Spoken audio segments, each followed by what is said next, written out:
Well, welcome to everyone. Hello, and I'm Candace Turtle, a board member with the Ashland Climate Collaborative and a member of the Water Conservation Action Team.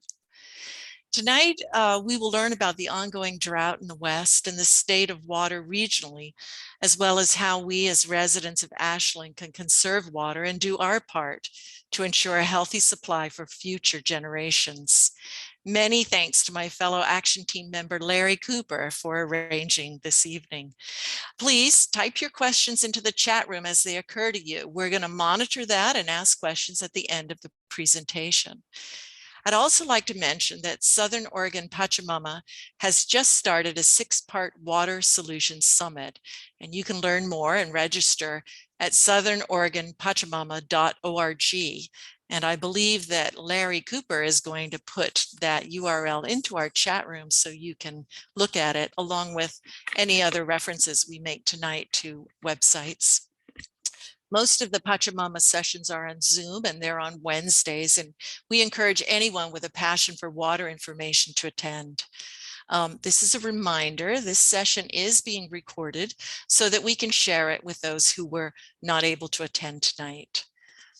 As I mentioned, tonight's webinar is brought to you by the Water Conservation Action Team of the Ashland Climate Collaborative.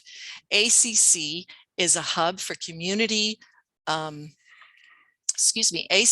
is a hub for community collaboration to reduce our climate footprint and build a more equitable and resilient Ashland. You can learn more about the collaborative and about the Water Action Team at ashlandclimate.org. We also have action teams working on transportation issues, particularly around biking and food composting and home energy use issues.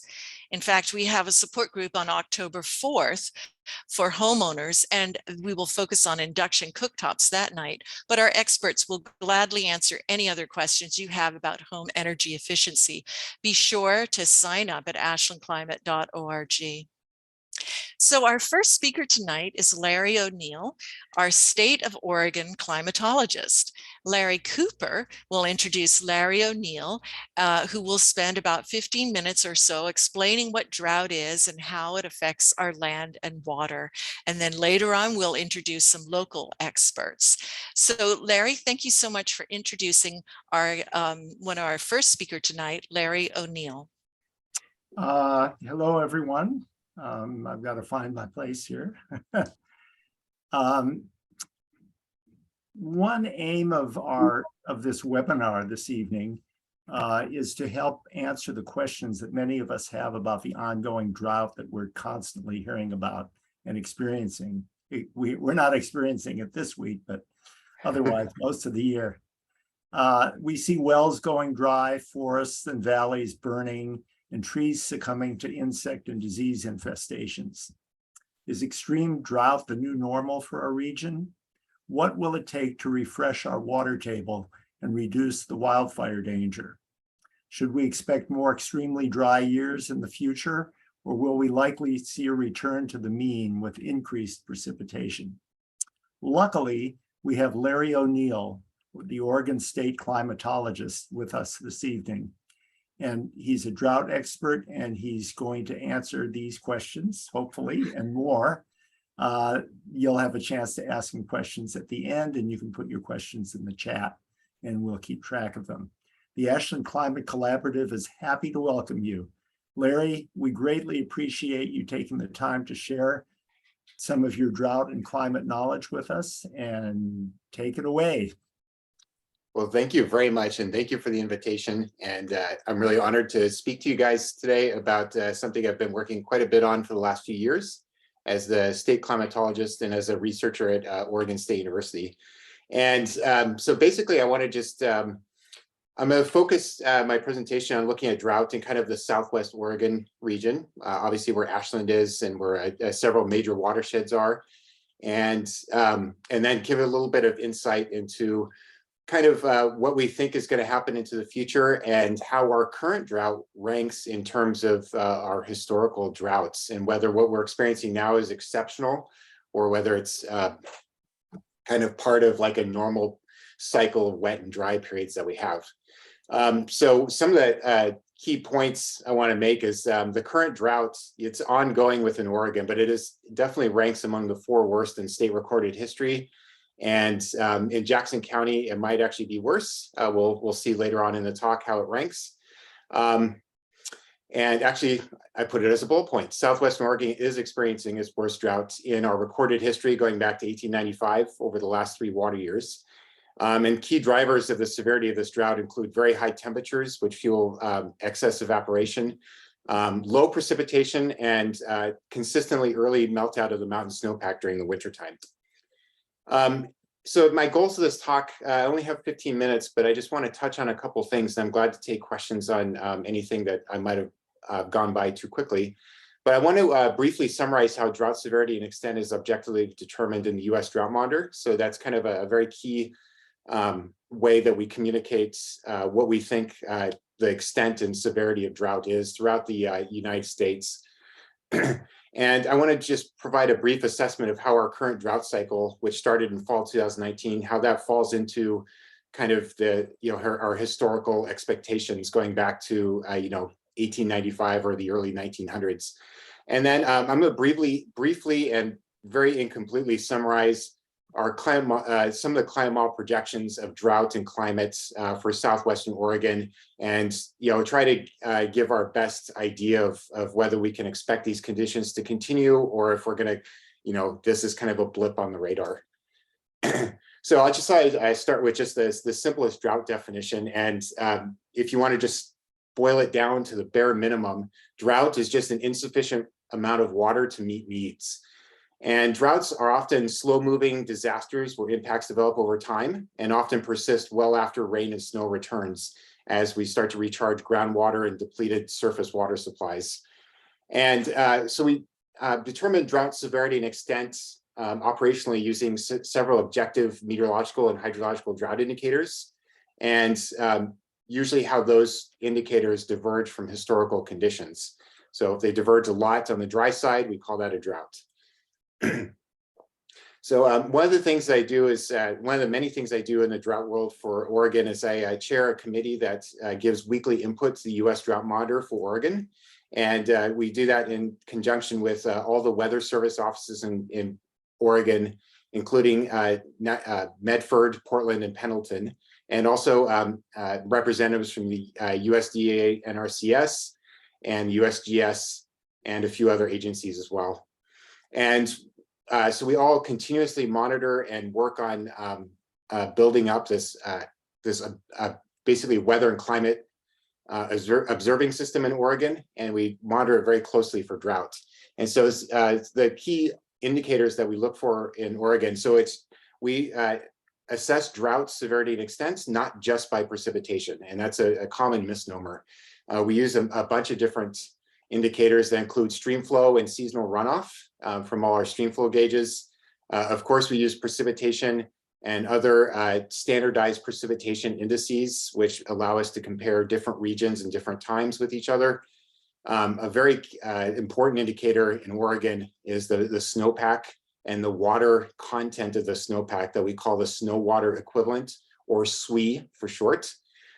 We also look at indicators of measurements of soil moisture and shallow groundwater. So shallow groundwater stuff is something maybe in the top few feet of soil.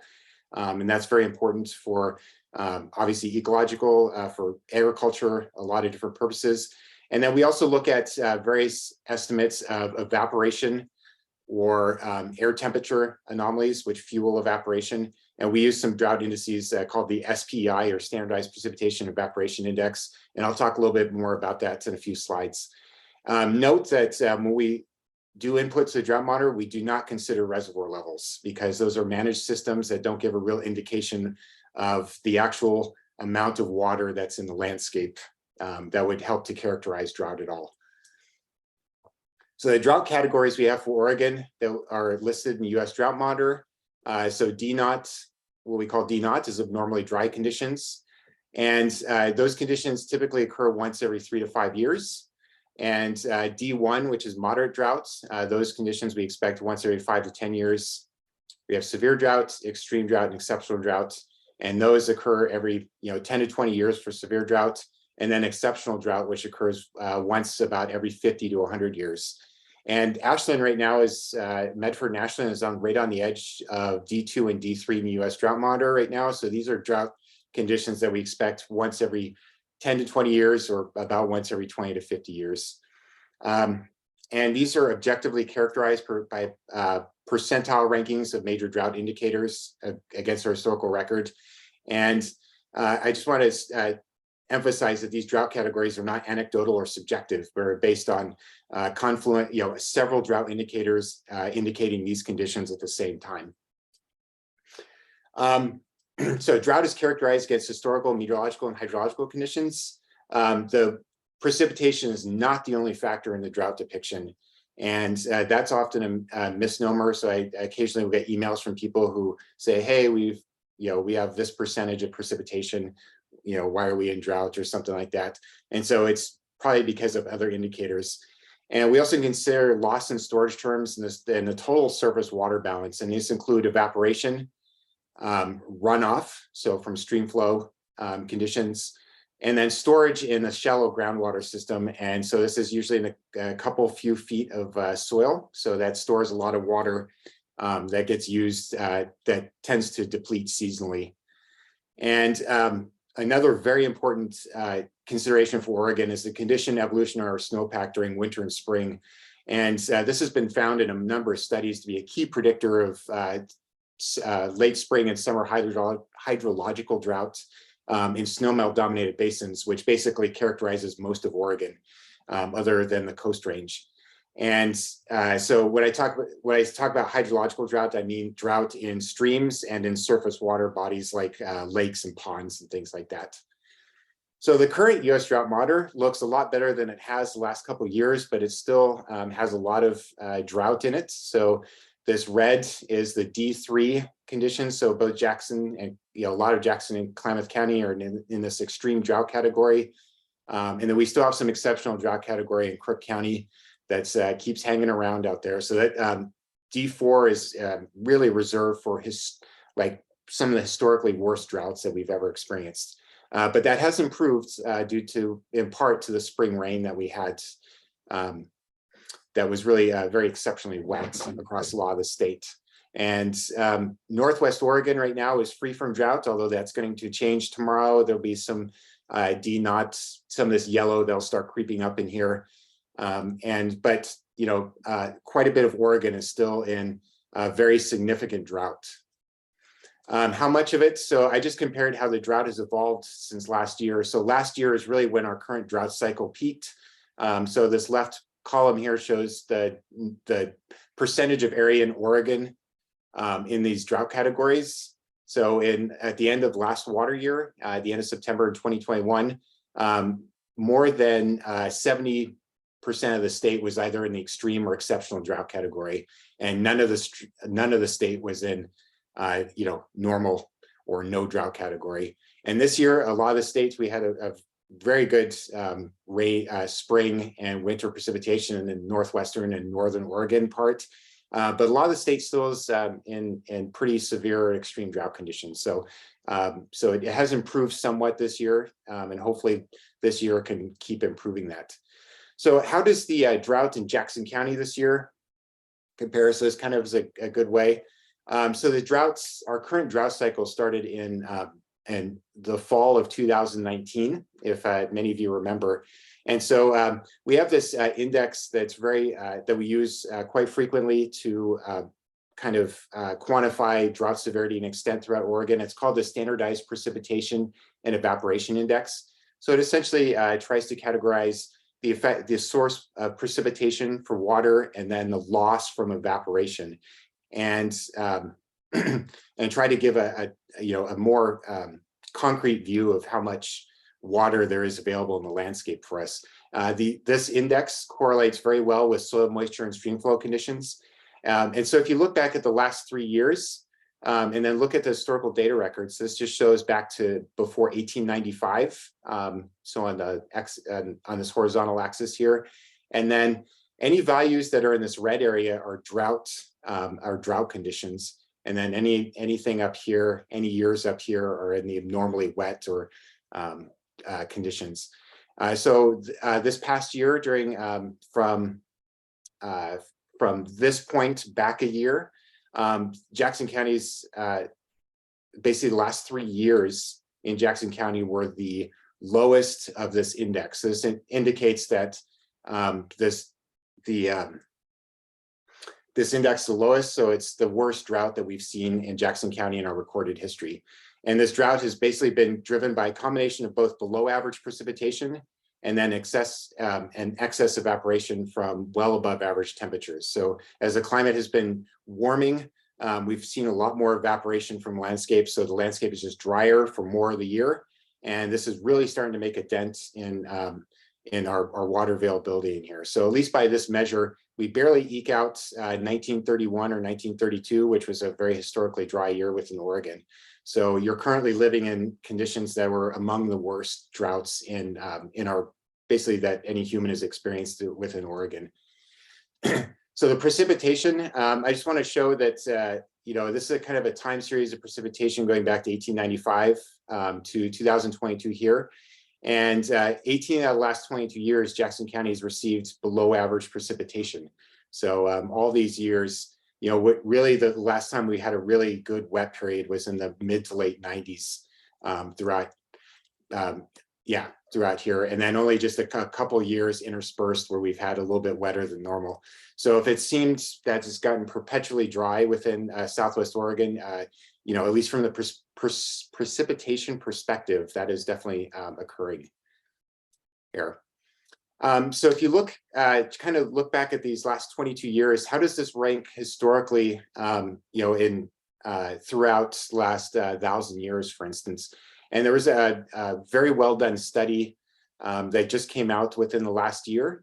And this attempted to estimate the, many of you may have heard that the US Southwest has been experiencing what's called this mega drought. It's kind of a colloquial term that's been used a lot to describe the dry conditions we've experienced over the last 20 plus years within the Southwest US.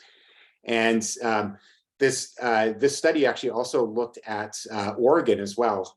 And they reconstructed soil moisture records from tree rings back to about the 800 CE, so over the last 1,200 years. And they found that the last 22 years in Southwest Oregon, so it's what this left panel here shows, it basically the Southwest Oregon has experienced one of its 3 driest periods within the last 1,200 years. So the last 22 years has been way drier than almost anything within the last 1,200 years. So this is definitely an exceptionally dry period. And this also kind of joins in with a lot with the desert Southwest. So Arizona, the Four Corners states, you know, they've been among their driest as well. So Southwest Oregon is definitely in that conversation as well. So, so now I want to get into just the last couple minutes that I have into looking at what our climate model projections show for the next, you know, for the rest of this century. And good news is that, you know, there's projections, most of our projections show that our precipitation might increase slightly over the historical data record, but it's not going to lower very dramatically, at least according to these projections. And so what this shows is a time series from 1950 to 2100. And this shows kind of these climate models were run over you know, our historical period to see how well they represent it, which it represents precipitation very well. And so this curve just shows the annual average precipitation over this time period. So and this is for Medford. And so it shows, you know, it gets about, you know, in the low, you know, 22 inches a year, which is about right. And then it looks at the conditions going forward in time, the projections. And so, and it uses a low emission scenario and a high emission scenario to try to get a range of conditions, basically trying to see what we do with greenhouse gas emissions. And it shows that precipitation really isn't going to change much over the next century. So that's very good news. Bad news, though, is that evaporation, or what we call evapotranspiration, which takes into account evaporation for both the soil and also water loss from plants as they respire. And it shows that because of increasing temperatures as we go further into the century, the amount of evaporation in the landscape is going to change a lot. And the annual evaporative water losses are expected to increase by 10 or 20% by the end of this century. So it doesn't sound like a lot, but what it is, we're talking a lot about inflation in the monetary supply the last year or so.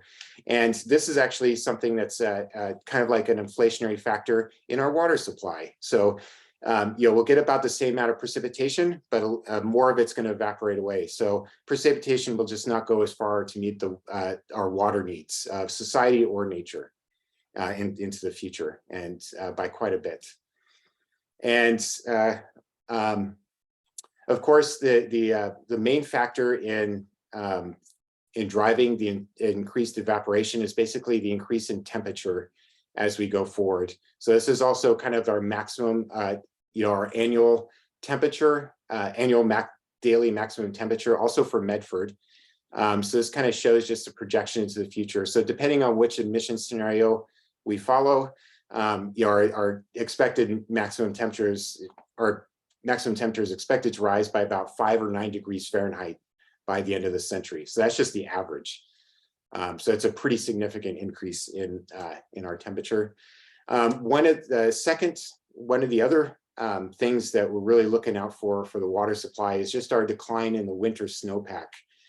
This is due to not to changes in precipitation, but it's the changes in temperature. So we're instead of getting more snowfall in the mountains, a lot of that precipitation will fall as rain. And as we know, rain just runs off into the rivers fairly quickly, whereas the snowpack is important because it stores water for months at a time until we need it come spring and summer. This shows for the low emission scenario, just the percentage change in the water content of the snowpack on April 1st. And we often use April 1st is usually, on average, it's about when our snowpack has the most water in it. And so it's kind of an important date that we look at in terms of our water supply for the spring and summer.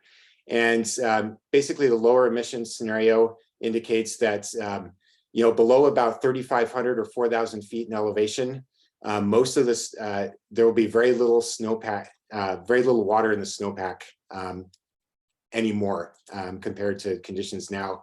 And then if we go up into higher elevations along the Cascades, the snow, and that's really where there's a lot of the water stored, but the snowpack here is projected to decrease by about 20% or so.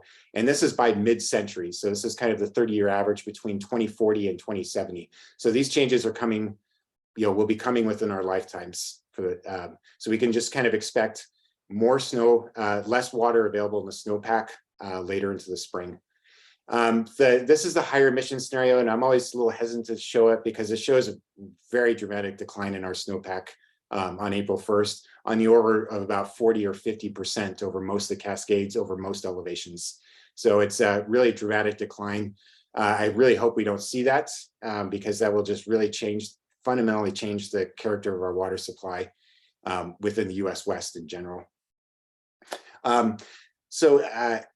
could show a lot more stuff, but the last thing I wanted to show is kind of the stream flow, characteristics of stream flows. And I think this really very well summarizes kind of what we can expect for our water supply going into the future.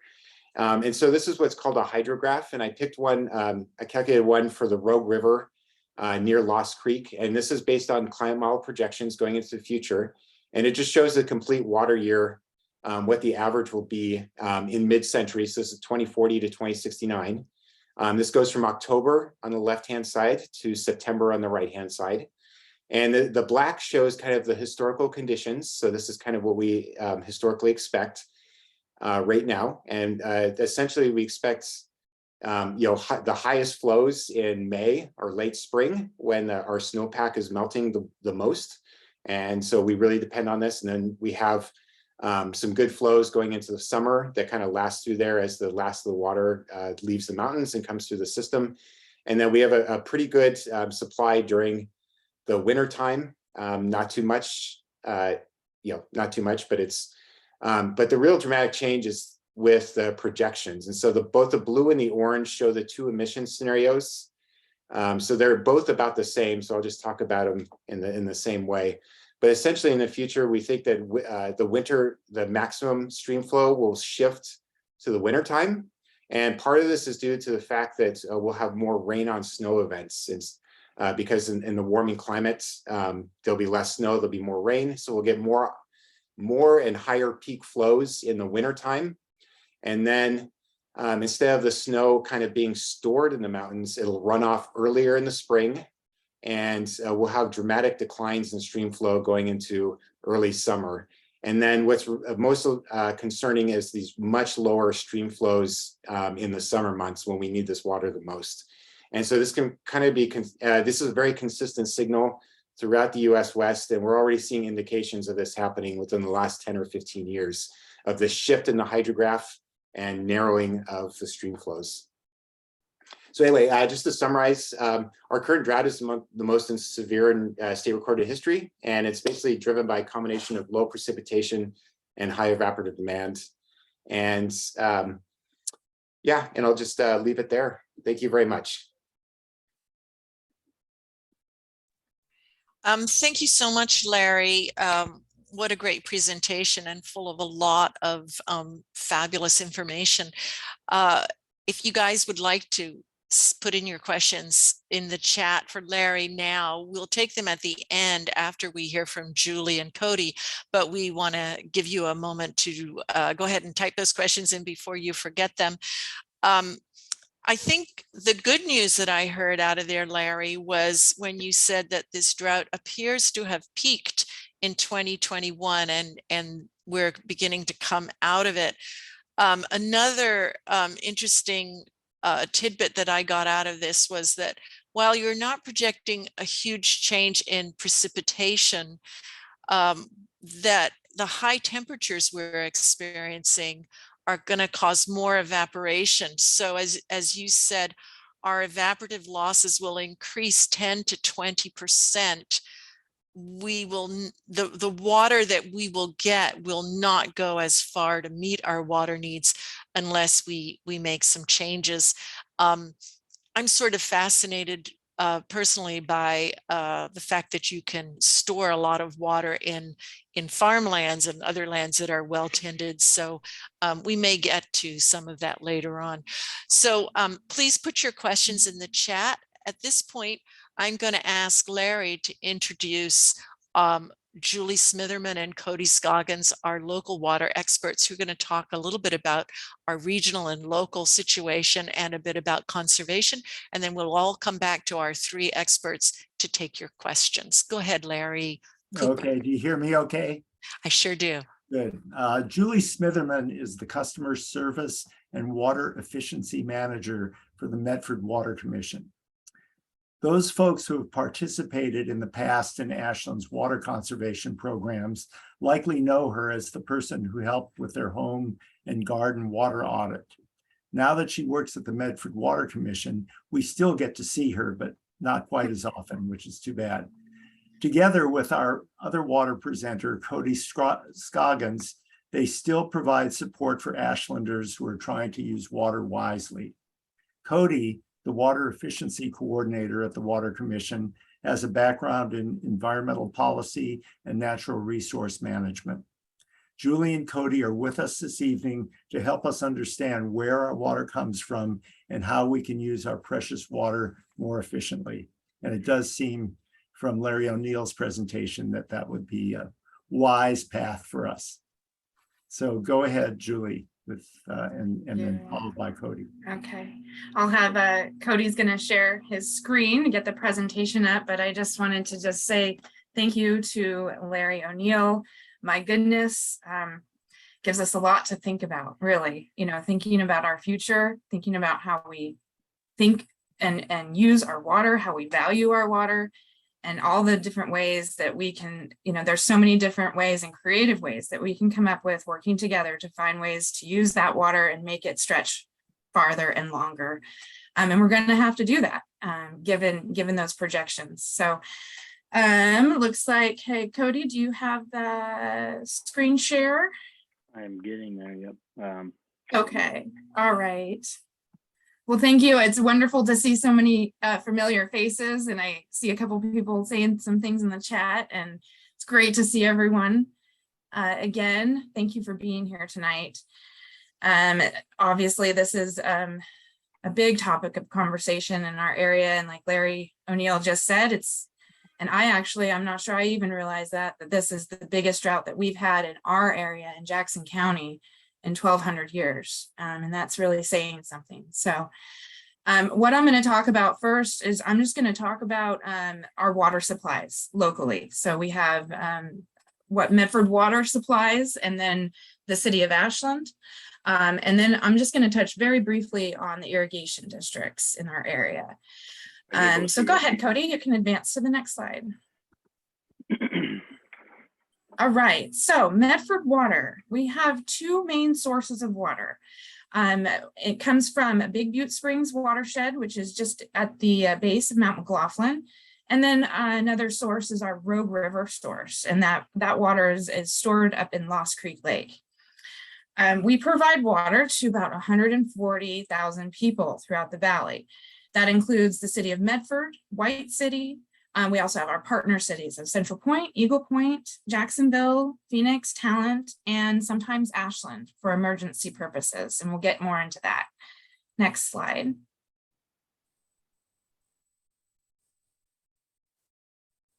The primary source, Medford Water's primary source has been in place since 1927. And just a little bit background history, their first source was out of Bear Creek. After that, after they realized that that wasn't going to be the best source of water, they moved to Fish Lake, and Fish Lake was the source of drinking water. Then that became not as viable, and they were able to get a water right at Big Butte Springs, which was probably the best decision that they made back in 1927. It is located just outside of Butte Falls. There's minimal treatment and pumping necessary because it is such a pristine source, and it flows by gravity down into the valley, about 30 miles. It supplies us with water all year long. So that's why this is our primary source, and it provides water to all of those cities that I just mentioned. The aquifer, what we have noticed out there is that our stream flows have decreased by about 20% in the last decade. And you can see the graph on the bottom left. Where the star is right now is where we are today. And we have minimal flows each year. And especially with these compounding years of drought, we have really seen the springs decline, unfortunately. The pipe capacity that we have, that 30 miles of pipe, is 26 million gallons per day. But because of the lower spring flows and the decrease, we're only able to bring about 19 million gallons per day into the valley. Next slide, please. And so because of that, the Duff treatment plant was put in place in 1968. So as population grew and people were using more and more water, it was determined that another source was going to be necessary, in particular because of summer months when we are watering our gardens and our lawns and using a lot more water outdoors. So our capacity at the plant is about 45 million gallons per day, which is about 70 CFS. And I think that's important to mention as it relates to what the flows have been on the Rogue River. And we normally see flows throughout the summer months between 1,000, 2,500 cubic feet per second.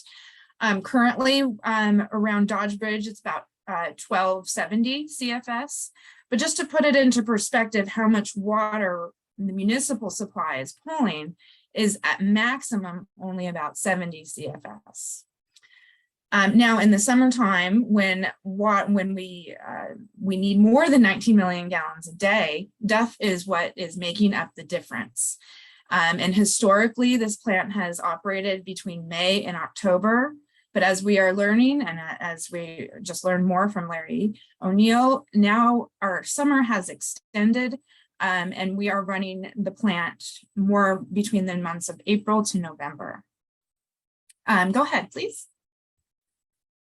So between those two sources that I mentioned, we have about 62 million gallons per day available. On average, in the winter, we're only using 17 million gallons per day, which is why that 19 million gallons from the springs can serve us well during the winter months.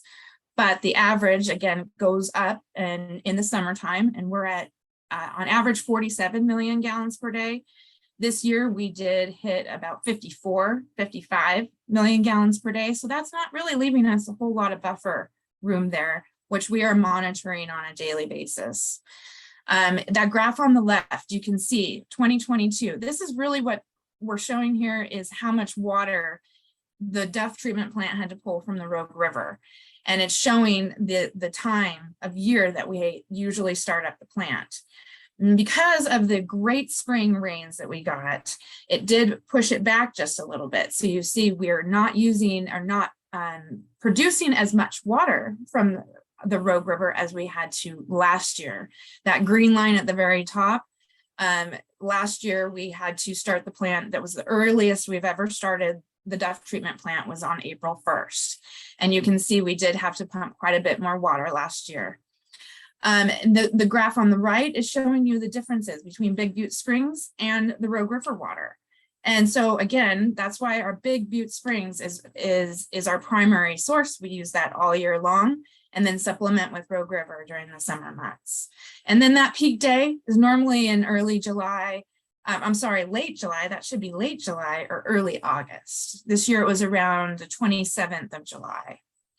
And then everyone remembers Almeda Fire. We hit our 62 and we were 62 million gallons per day plus. And so we had to put out an emergency request that everyone stop using water outdoors so that we could have adequate water supply in order to fight fire. Next slide, please. Just a real quick graph. The red line at the top is our total system demand. Right now where the star is, we've dropped down from that peak of 54, 55, and we've come back down to around 37. And then the blue line is the production at the Duff treatment plant. And the difference between those two is going to be the springs supply. Next slide, please. So now let's just jump to Ashland water supply.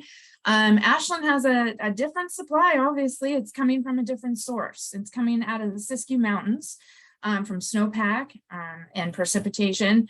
It has a very limited aquifer storage. And so because of the geology, it doesn't hold as much water for as long as, say, Big Butte Springs would.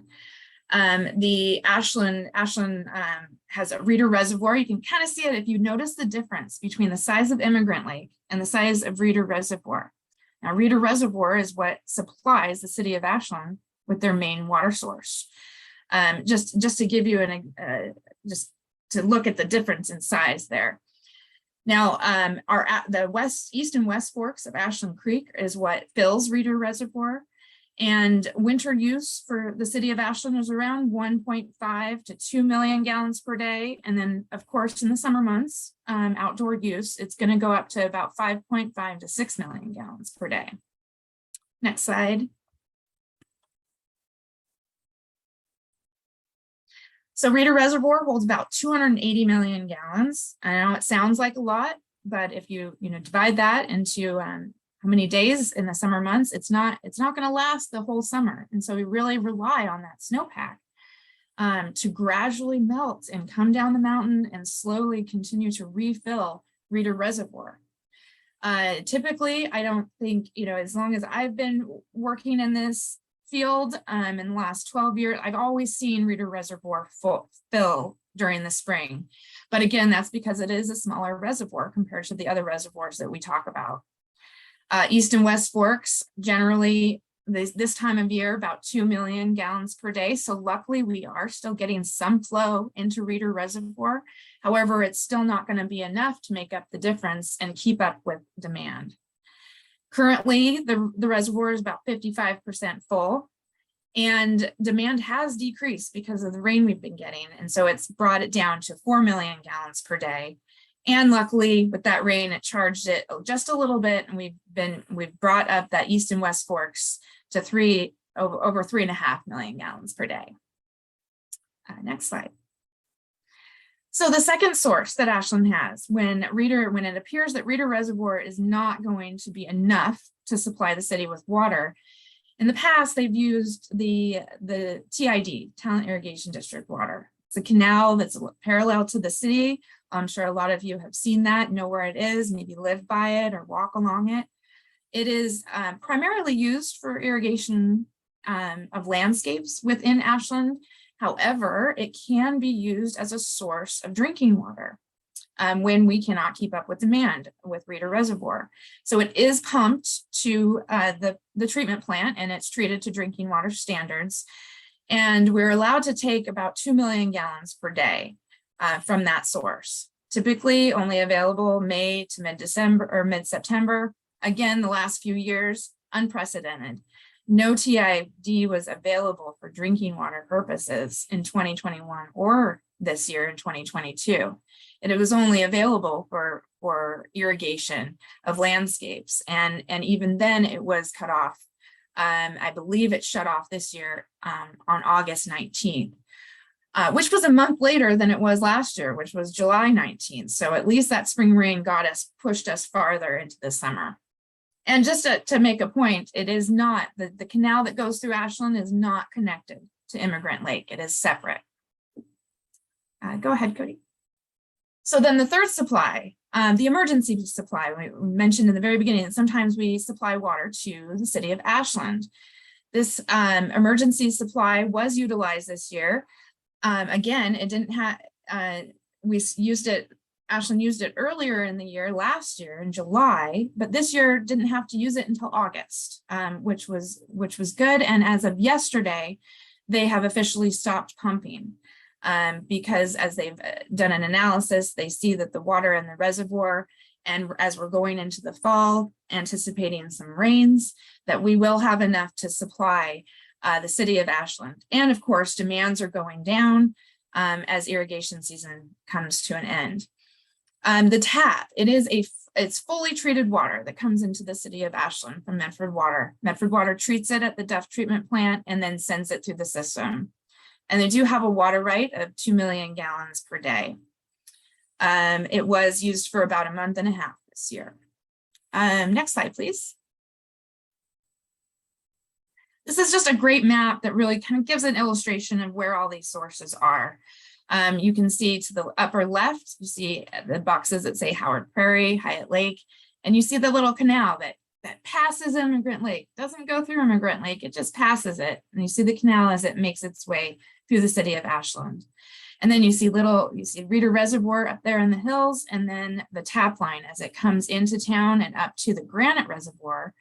And when I say reservoir, it is an enclosed tank, and there are 4 of those throughout the city of Ashland that hold the water after it's been treated. Next slide, please. And if you haven't seen this dashboard, it is a wonderful dashboard that's been put together by the city of Ashland that really gives a good picture of where we're at in real time. So this is available to anyone. You see the website there. It will show the reservoir level. The top graph there is what we call the drawdown curve. So as soon as that blue line goes down below that red line, that means something or either another source needs to be added to the city of Ashland supply, or conservation or curtailment efforts need to be put in place. You can also see what the production has been. And when I say production, I also mean demand. So what is it that the community is needing?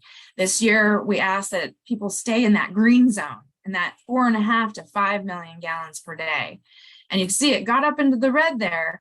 And as soon as it got up into the red, we started adding the tap. And so there was less water being produced at the plant in Ashland, and some more water that was being brought in from the tap line. Next slide, please. And then real quick on the irrigation district. So you hear a lot about the lakes are drying up, and these are the lakes that we're talking about. The irrigation districts and the rural areas and folks that rely on these lakes have really been hit the hardest. You see those pictures there. That's what they look like when they're full. And as we know, we haven't seen them look like that for some time. But this just gives a good kind of a picture of where all those lakes are and what areas those lakes serve. Hyatt, Howard Prairie, Immigrant Lake, mainly TID. You've got 4 Mile Fish Lake, that's going to be mainly Medford Irrigation District. You got Agate Lake, it's going to be Rogue River Valley Irrigation District. And then Willow Lake is what feeds Eagle Point Irrigation District. Next slide, please. And so this is just another snapshot of what the current conditions are. Yes, normally we would have less water going into the fall months at this point, but I think that this is probably the lowest that I've ever seen these reservoirs going into the fall months and into the winter, and really just hoping that we get an extra good year this year to help fill up some of those reservoirs. And now I believe this is my last slide on our sources. I'm going to pass it over to Cody. Next slide. Cody, is that where we're at? Yeah, if it'll let me move my cursor here, sorry. That's okay. So now we've just talked about the supplies that we've got here locally that we're really focused on, and Cody's going to talk about conservation efforts, water efficiency. So thank you, Cody. Yeah, so welcome everybody. So the first slide is just, we want to touch on why conserve water or use water efficiently. And I think it's pretty simple. We conserve water to maintain what we have now, so we can provide what we need for the future. And that really comes in and for these two terms on the next slide of conservation and curtailment, and knowing what the differences are. So you can see conservation is a proactive, long-term efficiency strategy. So that's upgrading plumbing fixtures, planting drought-tolerant or low water use landscapes. And then you have curtailment, which is a reactive, short-term response to water shortage. And so that is taking shorter showers or reducing landscape watering. And also, it has to do with curtailment. The city of Ashland and the city of Medford both have water management and conservation plans that are utilized, and these are just guides for us to give goals on what programs we offer, and also as a tool to show what we plan to do in the future. It also has the curtailment plans, and it's in 5 stages. And these stages are brought. Each stage has a trigger, and these triggers have actions on how we continue these and maintain these stages. So if you, sorry for the small print, but you could get these online both at medfordwater.org and the City of Ashland's website. So how do we use the water? Well, as the graph shows, most of the water is used in irrigation around the home, and that's 58% of outdoor water use. The second most is toilets, and at 42%. And so the typical family of 4 uses approximately 5,000 gallons in the winter and 25,000 gallons to 30,000 in the summer. And we see this has definitely been lower in the city of Ashland. They use about 3,000 to 4,000 gallons in the winter time, and only 15,000 to 20,000 gallons in the summer. So they're using a lot less water as the typical family of 4. And many homes, use more water due to leaks, inefficient irrigation systems, improper scheduling, and also older plumbing fixtures. So just a quick how to measure your water use. I think the biggest thing is reading your meter and knowing how to read your water bill. Also installing a flow meter. You can see the gallons everything in your house or irrigation is being used. You could also check the fixtures and see what the stamps and what they're rated for in gallons per minute, as you can see on the lower left, where the arrows. That's mostly where the fixtures are stamped. You could do flow rates. That's again, reading your meter, getting a gallons per minute on, maybe what your toilet flushes or how many gallons per minute you're using while someone's taking a shower, things like that. And then you could dive deeper and you could, make yourself a water footprint calculator and see how much you should be using in your household and outdoor.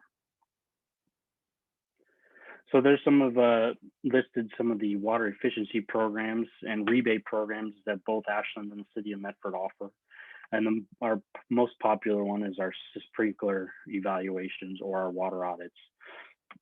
Next, we have the lawn replacement program. We have a smart irrigation controller program.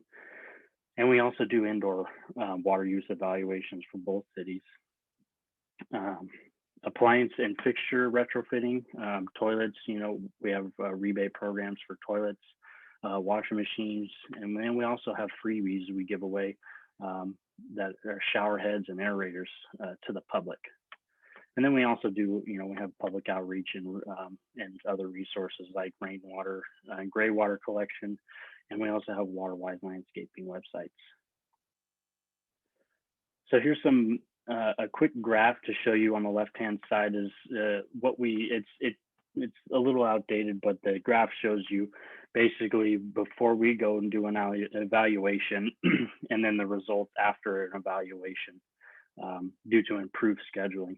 And as you can see on the right, this is 10 years of a historical evapotranspiration data for the valley. And we have it broken down into bi-weekly periods to tell you approximately how much of the lawn your water needs in that bi-week or weekly period. We also do have an info line, and we put our water schedule each week on the websites to give you an exact measurements per week for each lawn and shrub watering. So a couple of the programs that we offer, rebate programs, the lawn replacement, as I mentioned, has City of Ashland offers $1.25 per square foot up to 1,000 square feet, and then $1 thereafter up to $3,000 total. So it's pretty good savings. And then Medford's is we just implemented it this year, and we started at $1.25 per square foot up to 800 square feet with $1,000 max rebate. And there are some things that you have to do, show a 10% reduction in your water for the rebate to be applied. And then we have our smart controller rebate. This is a pretty cool rebate because if you have an old controller and it's just becoming hard to schedule, or it's malfunctioning, you can upgrade your controller to a WaterSense labeled smart controller that is either used on your phone or both, manually and on your phone, and it uses Wi-Fi. And with that Wi-Fi capability, it also looks at the local weather in your area, and it has a smart watering feature that will allow your controller to shut off when it senses rain in the forecast. Here's real quick, the WaterWise landscaping. This is part of the public outreach. We have two websites. One's, Medford Water's gardening, WaterWise gardening, and also the City of Ashland. And both of these are part of the requirements for the lawn replacement program to kind of fiddle around in the websites and answer some questions for the application process. So now that we talked a lot about our outdoor, here's some indoor potential savings, and most is the toilets. The toilet rebate program is very useful because you can use up to 40 gallons per day. So getting a low flow shower or toilet can help you save a lot of gallons per day. Next is the washer, getting a high efficiency energy standard washer, shower heads and aerators. As I mentioned, we give those out as freebies to the public. You can go into downtown for the City of Ashland and also downtown Medford to our office and pick those up. And we also give them out when we do our rebates as well. Real quick, we do have a gray water workshop, and it is on October 22nd. It's a Saturday, and the cost is free. We are able to get this class for free. So the more the merrier. It'll be at the Stevenson Union SOU. If you wanted to RSVP, shoot me a call or shoot me an email and we can get you signed up. This is going to be great. Laura Allen's going to be presenting and giving the class, and we're excited about that. So just to recap, what are some of the things that customers can do to conserve more? And I just, bolded a couple. And I think the biggest one is fix leaks. That's the biggest waste of water that we see out in the field. And it's just due to, older, outdated plumbing, or just, irrigation accidents with the lawnmower. It just happens. And then, how much water you use indoor and outdoor.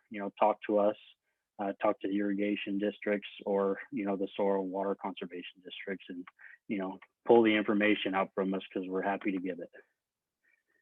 And then lastly, here's just some things that, us as a water supplier can do. And it's just, the biggest one is being more proactive with our long-term conservation and efficiency programs, providing more education and the gray water workshop that we're doing, technical assistance, and also, maximizing our rebates to save the most water. And, we also, as I mentioned, as a part of our water management conservation plan, we track and we implement solutions to help us decrease our water losses within the distribution system. So we track that and we try to maintain as much water loss as possible. So that's pretty much it. Here's Julie and I's information. If you want to have some more information pulled from us or talk to us, give us a call. Also check out the websites and the watering info line, and the same with Ashland. Visit the websites and see what type of programs they offer. Thank you. Wonderful. Thank you so much, Cody and Julie, for giving us that information about where we get our water from regionally, and then ways that we can save and conserve what we've got. I'm getting one of those smart controllers installed, and I can't wait, because I don't know. I'm pretty technical, but I have a really hard time operating that darn controller. And I'm so excited to just do it through my phone. And with rebates, with the fact that I got a good deal buying it online, my gardener who's installing it told me it's actually less than the cost of I guess they call them stupid controllers. So I'm pretty excited about that. I did want to, at this point, we're going to open it up to the questions and answers. And I did want to just ask Larry O'Neill a question, if you want to unmute yourself, Larry. I think when we garden, we look at the zones, like the regional planting zones and whatnot. I'm wondering if our climate zones need to be changed. Do we need to rethink how we're going to be planting our drought tolerant landscaping? And should I really be looking more to a desert climate when I'm looking at putting things in my garden now? Yeah, that's a very good question. And the answer is pretty much, yeah, the climate zones will change to a drier climate in Oregon in general. Like I said, the precipitation isn't going to change much, so the temperature really is. And so, there are plants now that we're seeing that don't do as well. Native plants aren't doing as well with the warming climate, and we expect that to change into the future. And there are some maps that project changes in what the climate hardiness zones, I guess they would be called, are. So we'll have other plants that are a little bit more, aren't as much freeze tolerant, for instance, that will be more hospitable to our climate. But there'll be other native plants that just won't handle the heat as well. Especially the heat of the summer. And right. Yeah, and one of the things is there's another aspect of the the evaporation that's supposed to increase into the future. And part of that is due to what's called the vapor pressure deficit. And there's been a lot of work done recently showing how, the plants themselves, like the stomates, will close when it gets too dry. And that will actually reduce the yield of, or the growth of plants during the summer when it gets like that. And so that's another factor that will determine how those zones will shape up. So yeah, I could look for those maps. That's a good question. Thank you. And I know that on the City of Ashland website, there are links to websites that have drought tolerant landscaping, plant ideas and whatnot. Larry, you've been looking over, I see so many great questions in the chat room. Questions. I'm going to start from the top.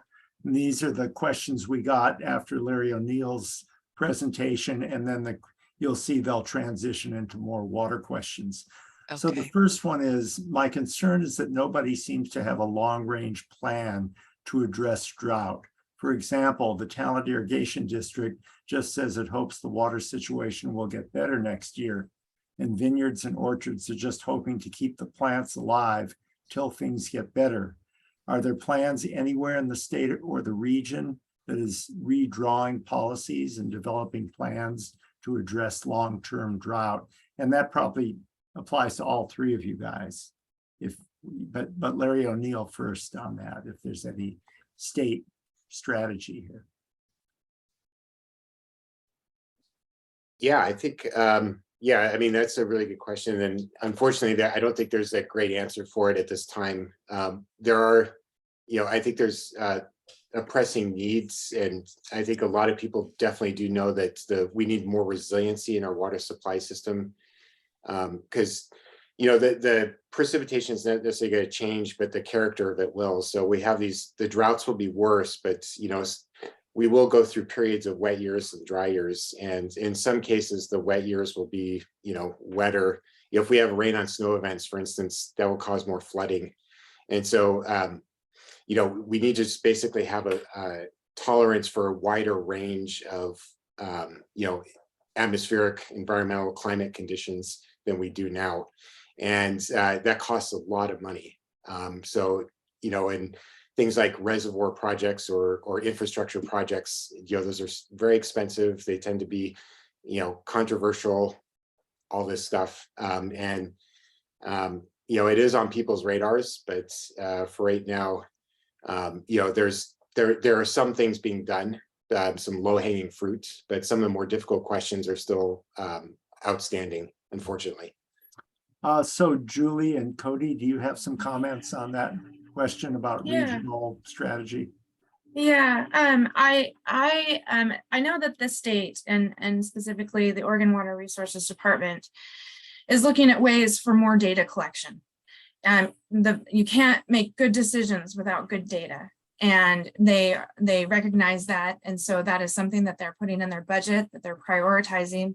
They're looking at drought, how it's impacting our state, and looking at ways to work through that, including, talking about, Larry just said, infrastructure projects, becoming more resilient, looking at ways we can be more efficient in our supplies and then how we use our water. And so I know that the state is putting a lot of energy behind that, and hopefully, some of that will come out in the next few years. I know that we've been talking a lot about water conservation, but I did want to just briefly address the other part of the formula that Larry O'Neill raised, which was the increase of evaporation due to higher temperatures. Another big part of the work that we do at the Ashland Climate Collaborative is to try to reduce the direct use of fossil fuels, which should eventually reduce temperatures, and that should reduce the evaporation. Am I right, Larry O'Neill? Yes, I mean, ideally there'll be some time lag, but hopefully that will be it. And I was just, Julie just reminded me of something that OWRD is, the Water Resource Department, is they're investing right now in. So we kind of talked about the importance of evaporation in the future, and they are working very hard at increasing our measurements of evaporation. especially in agricultural areas, so that irrigators can be, use less water, use water more efficiently, so they're not irrigating when you're gonna have a lot of evaporation or things like that. And that's something that can really make a difference, on a shorter time scale than it would be to, for instance, build a new dam or something like that. And we do know, for example, that when you compost food scraps and return them to agricultural land, they retain a lot more water. The farmers have to use less irrigation. It's all tied up in a big ball of wax, but really does come down to the fact that we can make big differences through the small changes that we make. Larry, do you have a few more questions? I've got a lot of questions.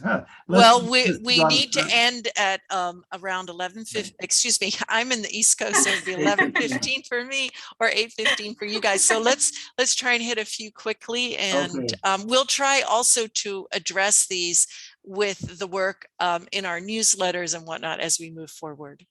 Yeah, and I'm hoping, Candace, well, we have questions here that I think people really want to hear answers to, and maybe we can send some answers on to people who signed up to the webinar. Yes, because some of these would just take, would take up the balance of our time.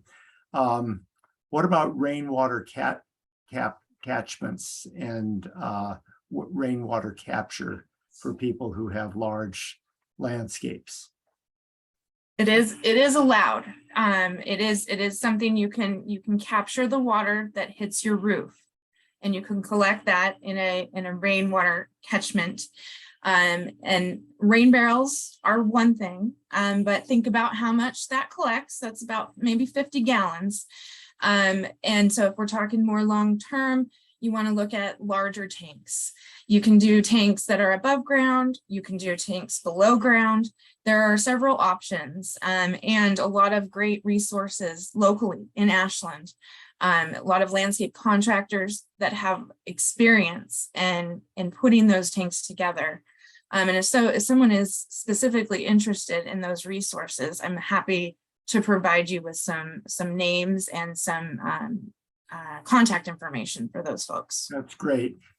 Here's a question about shallow groundwater, that when we're lacking hydration in the upper levels of the ground, is that related to low static water levels in wells? Because a lot of people have been finding their wells are not being productive. Is there a relationship there? And maybe Larry, do you have something on that? Yeah, I did put an answer in there, but I'll say it again. Usually that wells are drilled much deeper, on the order of hundreds of meters in this part of and please, Julie and Cody, correct me if I'm wrong. I think, around Jackson County, it's more like 200 to 800 feet or so. And it's the soil or the water in the upper meter of soil is really not indicative of the well water level. And here's a question: how long will the irrigation districts in the Rogue Valley remain viable? We had a question also about, it seems like there's not a plan for, when there's not enough water. Are we just going to get to a point where there isn't enough water for the irrigation districts? Question of the hour. It is something the irrigation districts are really having to struggle with. And obviously, if the water's not there, then we're relying on nature for that. We can't create or make that water. The only thing that we can do is look at how we're using that water, and make those changes in our yards. I know that if we're talking rural areas and orchards and vineyards, we have to start looking at what it is that we're growing here in our area and how much water we do have available. We're going to have to start thinking about it differently. And I know, if anything has taught us to think about things differently, it's been the pandemic. It really has made us think about things in a whole different way, a lot of different things. And so water is up there. Water is one of those things that we need to start thinking about differently. And I have a question here for Larry O'Neill. there seems to be a line that goes through Jackson County. On one side, the drought is much more severe than the other. And when I looked at Julie's map of the irrigation district reservoirs, I wondered, are they lying in that redder area or are they in the less severe area? That's a big challenge on geography there. Yeah, I would say so. And the reason I say that is that kind of in that middle line there is you get drainage from either the Coast Range or the Cascades. And so it's a very different regime, runoff regime that you get. And part of the reason the drought is so severe on the east side of that line is that the snowpack essentially was less than normal this year or the last few years, and it melted off earlier. And compared to normal conditions. And so the streams kind of draining that really indicated that the drought was more severe in that region. I think. Yeah, that sounds good. Here's a question for the Medford Water Commission folks. Are the water efficiency programs made available to Medford Water Commission's partners? You mentioned Medford and Ashland, but do the partner cities participate? Not currently, and that is something we would like to work towards. We're all in this together. I think we can really benefit from working together, having similar programs. We've just started this partnership with the city of Ashland, between Medford Water and the city of Ashland. It's been going really well. And we would like to extend that and continue helping with the other communities in our valley. So it is a goal of ours to have a regional conservation program. I think someone just mentioned something about another regional program. Something that's very big that has happened here is that all of these partner cities, we have all pooled our water rights. So it is a water rights sharing intergovernmental agreement between the partner cities. So that is a huge step in the right direction. Yeah. Oh, thank you so much, Julie, for sharing the bit about the IGA. And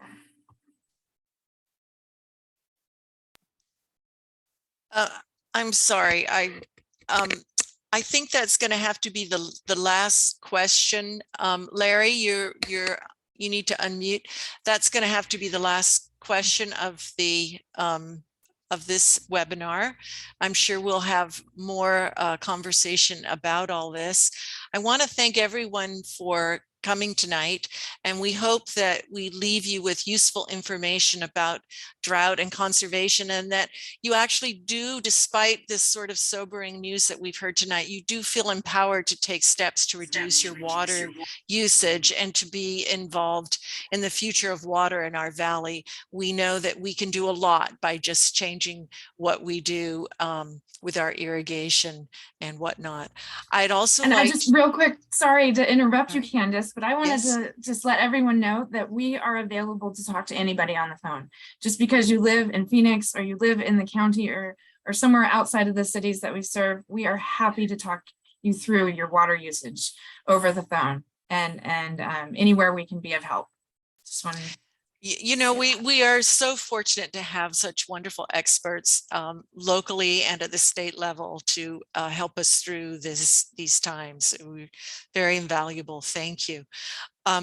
We would like to invite you to sign up for our free monthly water newsletter through the Ashland Climate Collaborative website. We will be sending you an email in the next few days with a list of links to the topics that we've discussed tonight, such as how you can apply for rebates or search for drought tolerant plants. So there will be a little follow-up along with the recording. And I'd also like to ask, if you find these webinars valuable, we'd invite you to support the Ashland Climate Collaborative with a donation of any amount. You could do this through our donate button on our website, or you can mail a check, and that address is also located on the website. And then just to leave you with a little bit of inspiration from Gandhi, who said, "The earth, the air, the land, and the water are not an inheritance from our forefathers, but they are on loan from our children. So we have to hand these things over to them, at least as it was handed over to us.